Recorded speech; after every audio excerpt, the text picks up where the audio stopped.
What's going on, traders? Welcome back to another video. I appreciate you tuning in as always. I want to talk about how patience pays. I talk about it all the time. You saw it during that 27-day green streak.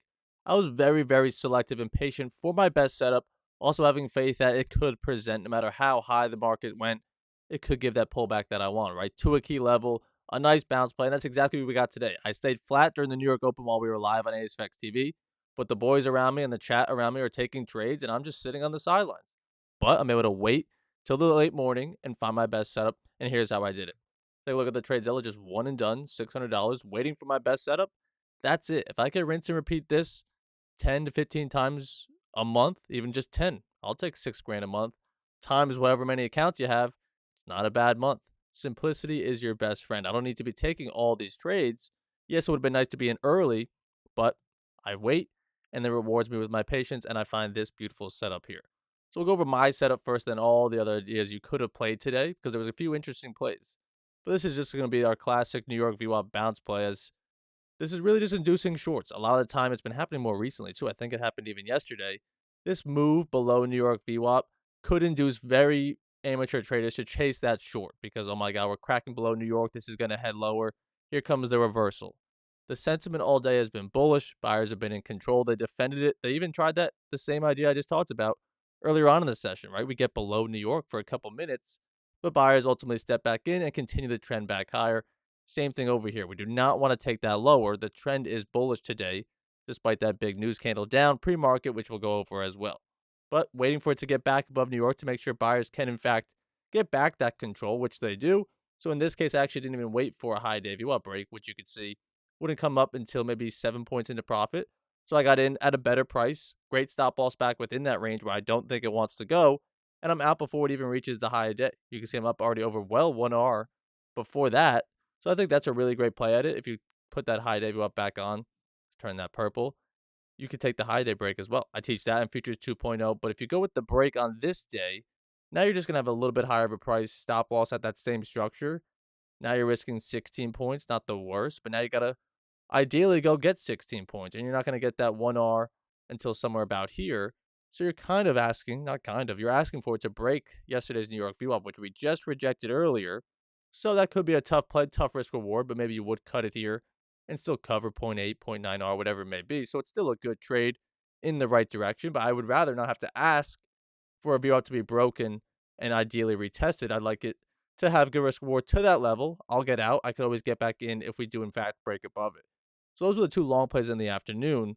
The reason I was comfortable taking it, among many reasons, which we'll go over, simply the biggest one is going to be the initial balance. I talk about it all the time. That's the red line here. I'll turn off the opening range so you can see a little bit more clear. These two red lines, that's the first hour of the New York Open that we took out the upside here. So that's pretty telling that we're probably not going to have a bearish day the rest of the session. Just because if we go over to Edgeful here, you can filter it by size, which is actually what I did today. That this is just the initial balance in the past 6 months. But if we go by size, you can see up here, it's a 0.64% initial balance. So if we filter that here, it's actually 10%. 2 out of the last 20 initial balances of this size have double broken. Very unlikely that we go and break both sides. So the fact that we took out the top is now telling me there's a 10% chance we would come down here and break the bottom as well. Double break. That's not likely at all. So even more reason not to chase this short, as well as once buyers get back in above this New York VWAP, the sentiment's been bullish today, so I'm very easy to believe that longs could want to continue from this level. I teach it in Futures 2.0, like I said all the time. So it's a great trade overall. I was a little hesitant at the open, maybe too hesitant at the open, thinking maybe this does want to come lower because, again, this is before that initial bounce is set, so I wasn't playing that report yet. That if we go over here on the left side and check out the 15-minute, we had this big move down from the CPI news, making me potentially bearish that once we had this break outside the opening range here and back below New York, I could kind of see why some might want to short it given the 15-minute. If you see on the left here, those drawings I just made, we're still below this daily view up here in black on the left side, which is could be where we want to build that lower high and come back down to continue the lower lows. But that does not want to happen today. And even same thing with my trade over here. You could want to chase that short because now look at where it's at on the left side on the 15-minute. It actually pinned that yesterday's New York view up here, folding back underneath that daily view up with those two bearish candles. Is the lower low coming in? Because we're back below both view ups now. It looks like we're trending lower with this lower high here. But the 10% probability of that initial bounce cannot be ignored. It just cannot. 10% is ridiculously low, as well as a thought I just had that I'll share here as well in the 15-minute. I'll drag these notes back in to really simplify and not overcomplicate it. You can screenshot it, read it. But really, the sentiment was bullish pre-market. You can see we're trying to build a nice retest off this yesterday's New York. Buyers were in control heading into the news. News obviously wipes us down, and then since the open, they've been taking back that control of higher highs and higher lows. So the day's not really bearish. So yes, we're below these VWAPs, but it's really just because of this one news candle. So yeah, we're going to be below it, but the sentiment isn't really bearish. It's just higher highs and higher lows. News almost just resets us to start down here now. 9:30 comes in, and the buyers picked up right where they left off here at 8:30. So that's why I think it was so easy to see the longs coming. The structure was beautifully long on the 1 minute, but the 15-minute was confusing me. Of like, I think this might want to come lower, but this does not look bearish at all. What do I do? So I think by the time the initial bounce was set and it broke one side, it was then very easy to say, yeah, we're probably not coming down here because the single break is just too strong today. And like I said, this account, you can see it was just one account traded today. I am trading with Tradeify. So actually, if you do want an account with them, you actually can use code Dyer and get 20% off any of your accounts. So definitely want to check into that. I'm using the straight to funded. I'm going to get a 150K because I think it's just worth it to get 6,000 worth of drawdown. But even if you don't want to do that, the growth challenges, the advance, whatever you want to do, 30% off all accounts if you use my name, code Dyer, like I said. And I think it's just the way to go with this, cutting out the challenge phase. So if you want some, go scoop them up. I'd probably say get multiple, but I am trading 2 or 3 accounts right now, but you can get one. Whatever floats your boat, honestly. Baby steps. But those were the 2 trades earlier. And then even if you come into the afternoon here, the longs did kind of continue, right? I'm probably not going to take this high day break there. It's a small pullback. Same thing with this high day. Does it pull back, break a high day view up? Yeah, but it's just not really needed. If it's just so tiny that this is the breath we're looking for. Buyers taking a break, buyers taking a break, and now they're ready to step back in. Now they're ready to step back in, right? So if we could have seen a healthier pullback, kind of like this one in the afternoon, I would get interested in that. But another thing we could look at is the likelihood of making a new high day in the last hour is about 27%. So although this is breaking the high day view up if you anchor it over here, buyers are taking control here. 9 point stop. You don't quite get 1 R. You don't get quite back to high day, but it's probably because at this point it's 250. Then it gets to 3 o'clock. In that last hour, probably doesn't want to make new high day. So that's kind of tough to ask this to go higher. Again, that's another Edgeful report if you want to check that out. I think that one's the power hour breakout. If you go here on the left side, in the performance power hour breakout, you can see in the last hour, new high day or low day made.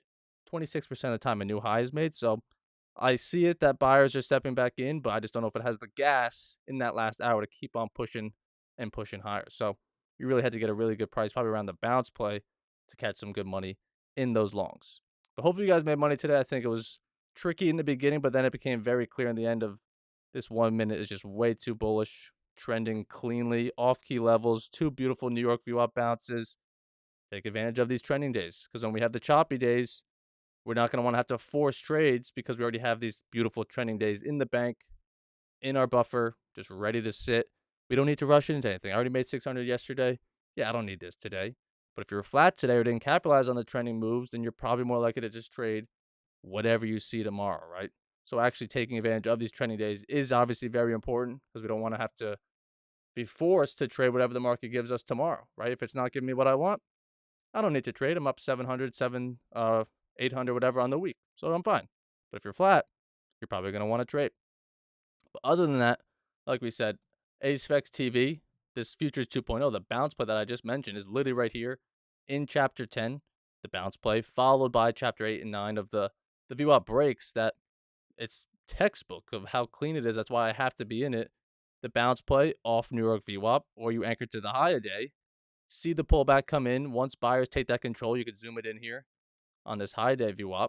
Turn off the initial balance to clean it up for you.